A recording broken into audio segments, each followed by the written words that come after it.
Welcome to the History Hunter. Welcome to our small adventures with the World War II time frame. It is History Hunter and Eagle Eyes. Ding, ding, ding, ding.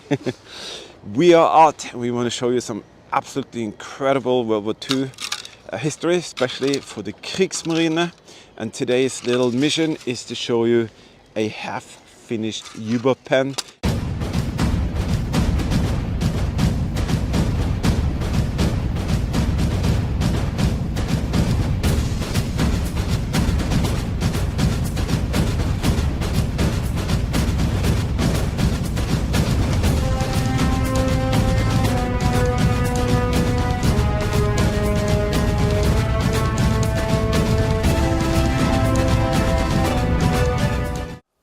Let me just put this into a little context. These are some World War II Kriegsmarine artifacts that I have, but we are returning to the German U-boat pen area.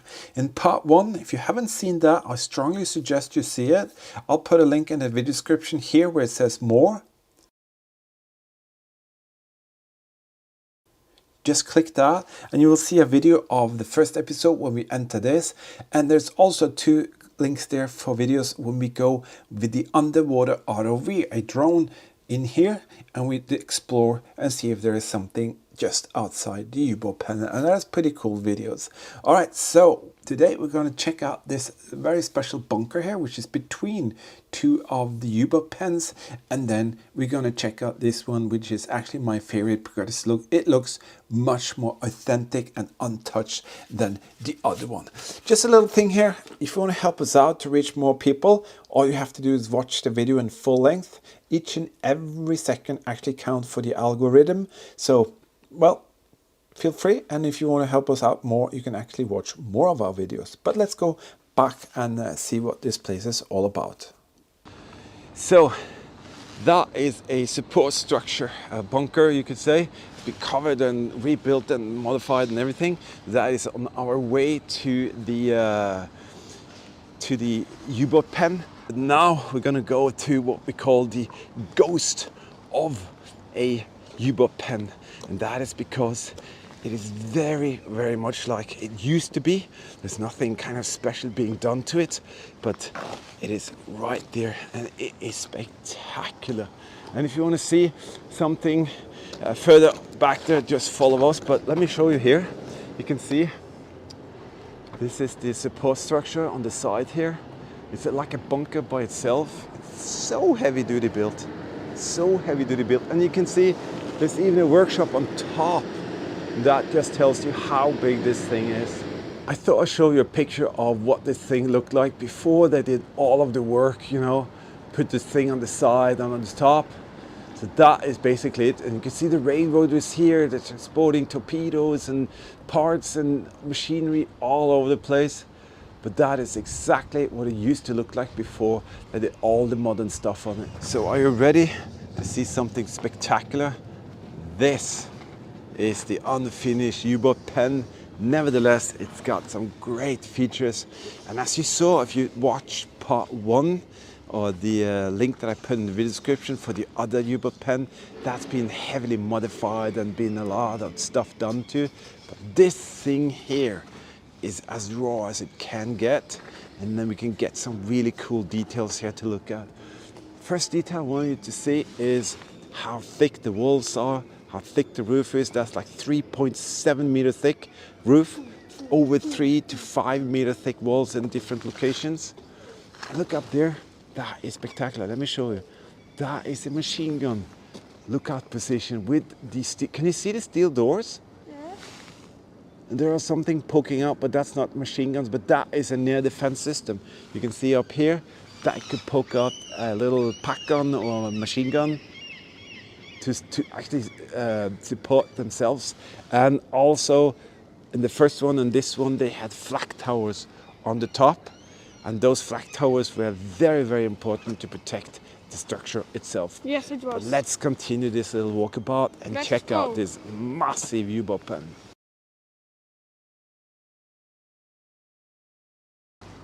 Boom! It's big. It is incredible. You need 20 or 3 Absolutely incredible. This thing here, I'm not sure exactly if this is filled in and just being covered, or there are concrete behind there. I would guess there would be concrete behind there. But it is amazingly huge. And you can see all the different segments of scaffolding that were used. Wow. So this is the entrance area. Look at the size of this thing here. And here you can see the thickness. You see here? It's like all the way from there, boom. And you can see somehow they did something.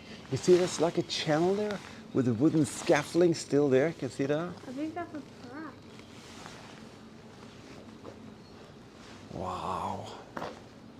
This is spectacular. To be able to get so close is even more cool. And you can see how the stalactites and the sols are coming out from it. And remember, the U-boat pens, they were almost like on direct order from Hitler to be fortified specifically like this and that and all of this. And the main point or whole target was to be able to protect the subs. And they really were effective of that. This one was actually bombed and damaged. But they never, as I said, fully finished it. But it's absolutely amazing to see the different structures and the different features on the side here. Wow. What I like about this one is that it is almost untouched, hasn't kind of been damaged. Yeah. So there are some photos here, we're going to show you that. But you can definitely see the incredible dimensions here. Absolutely dimensions like nothing you've ever seen. This is very cool. Here you can see an image. I'm guessing this could be from a Allied ship or aircraft coming over doing some surveillance. Spies, I don't know. But here you can see this is the flak towers. Did you see the flak towers here? 1, 2, 3, 4, 5, 6, maybe 7. And this one was completed. You can see that in part 1. And then you can see this is the one that they're building. And it hasn't been or did never get to be complete. Did you know that you can become a WW2 History Hunter team member and the artifacts here could be passed on to you in this manner and fashion here by creating beautiful WW2 dioramas and displays? You can be the future keeper of something very, very special by the history and the history hunting that we share together. Check out the link in the video description. You can click that and you can become a Patreon team member if you want to. Different kind of perks with for your eyes only videos, travel vlogs, restoration projects, all of that good stuff. And if you want to know more, check out the supporter videos in the beginning of each month. But now let's continue our little adventure. This is one of the docks, dry docks. And you can see it's really big. It's really big. There's a guy standing right there. See all the timber and scaffolding. Millions and millions. These were like 16,000 square meters in surface area, and most of it is actually underground like this. What you see on top is like an iceberg. You just see a little piece of what's on top. But I am happy to see these images, and also they were over 150 meters long, you know. Here's another great image. You see the size of this thing. So this is what is visible from above. And you see there's even more further down, so they are enormous. And then of course they filled them with water, took out the water and did all the work. And you see the guys there? See how small a human being is down there compared to the whole height of the thing? Absolutely spectacular. This image here is pretty interesting because almost like against common belief, everybody thinks that all of this was built by forced laborers, but it's not. There were thousands of local workers that was hired. German workforce was there, of course, and forced laborers, but also thousands of local guys and girls were hired, and they were often paid 2 to 3 times higher wages than regular wages in the area. So that is something to consider every time we see these things. It was not just always 100% forced laborers or prisoners of war who did the work. It was actually also local hired people. Here you can see the massive scale. What a undertaking. From the first little drawing to the last piece of concrete filled in. It's unbelievable. And they had these mobile cement or concrete mixtures. You can see they are everywhere. Hoists and cranes, thousands of people working on it. It's such an incredible undertaking, even compared to today's builds. It is absolutely spectacular, and that's why they're so fascinating to look into. See how small Eagle Eyes is compared to the structure? And up there, 3.7 meters thick roof.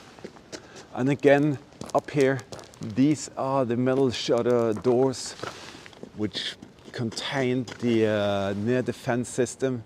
You see that? That's like watchtowers on each corner, and they could fire out and even downwards towards enemy coming in.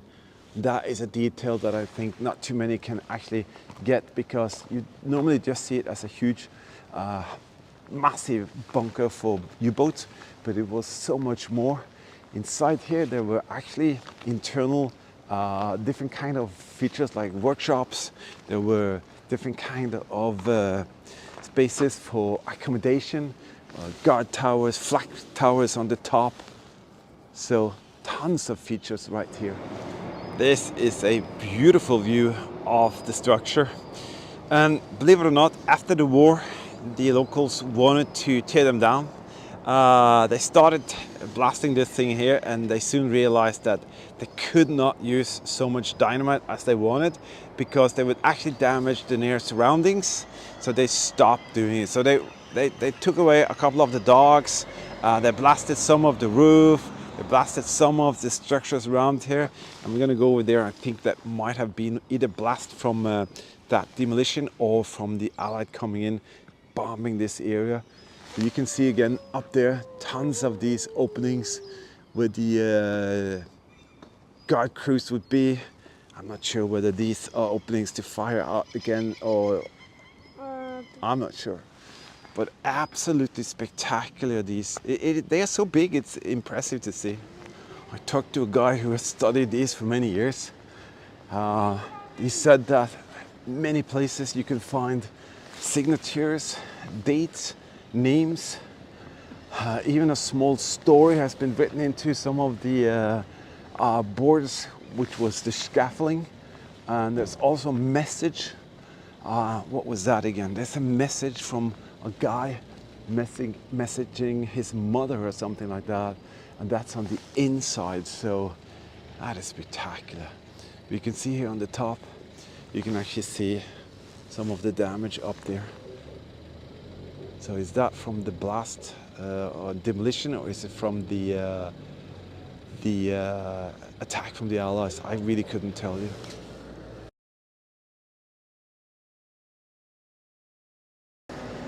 So you can see here, it's like never ending. And in the top here, seems like there's a big chunk missing. Was it blasted off, or was it demolition work? I couldn't tell you, but it's pretty spectacular to see the sizes of these things. I'm hoping that we'll be able to get a few more meters further down there so we can see it from the front.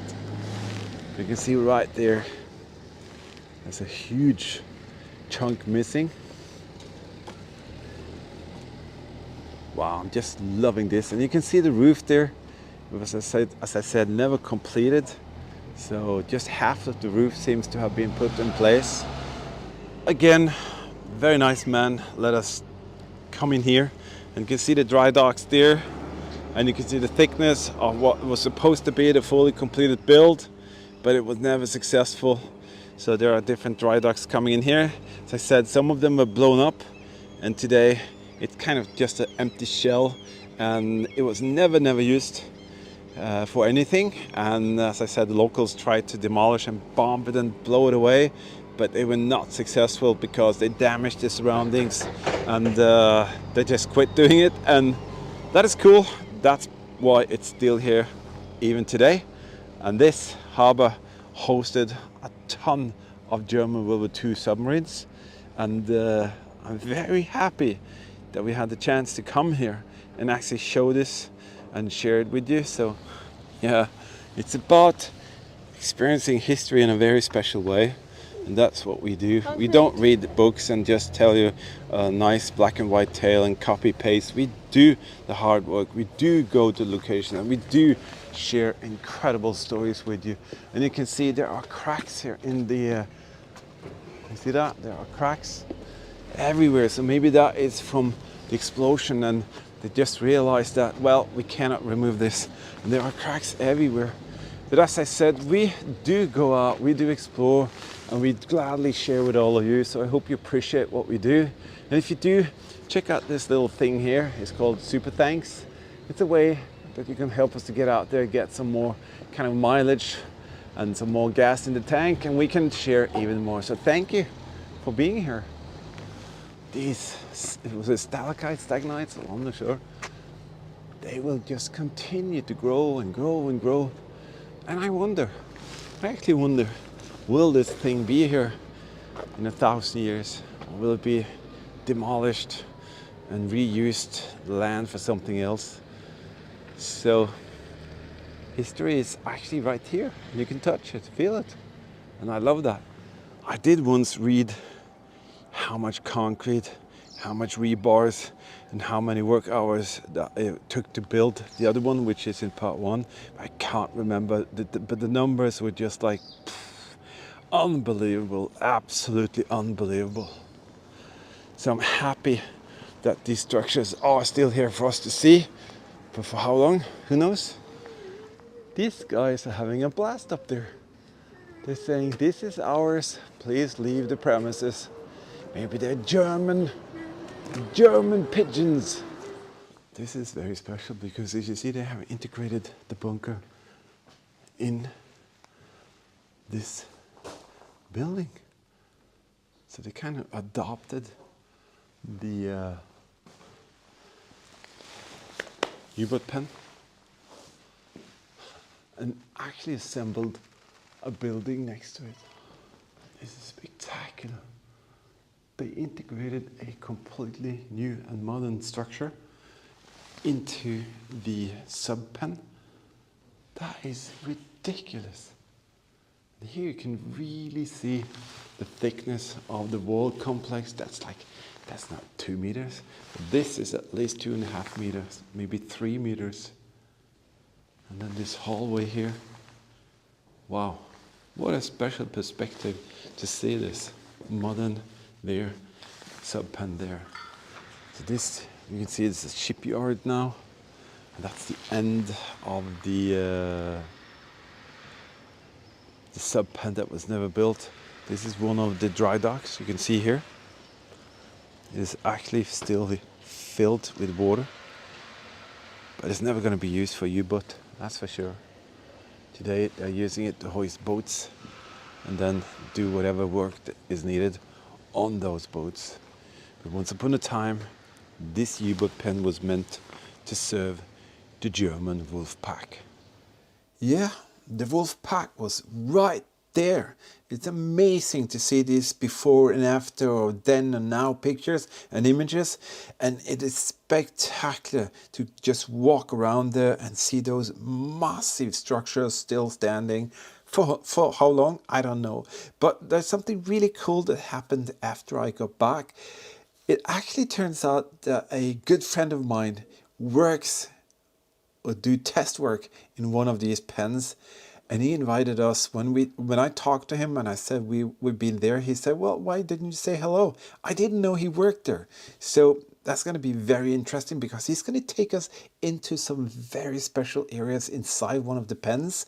And I just can't wait for that.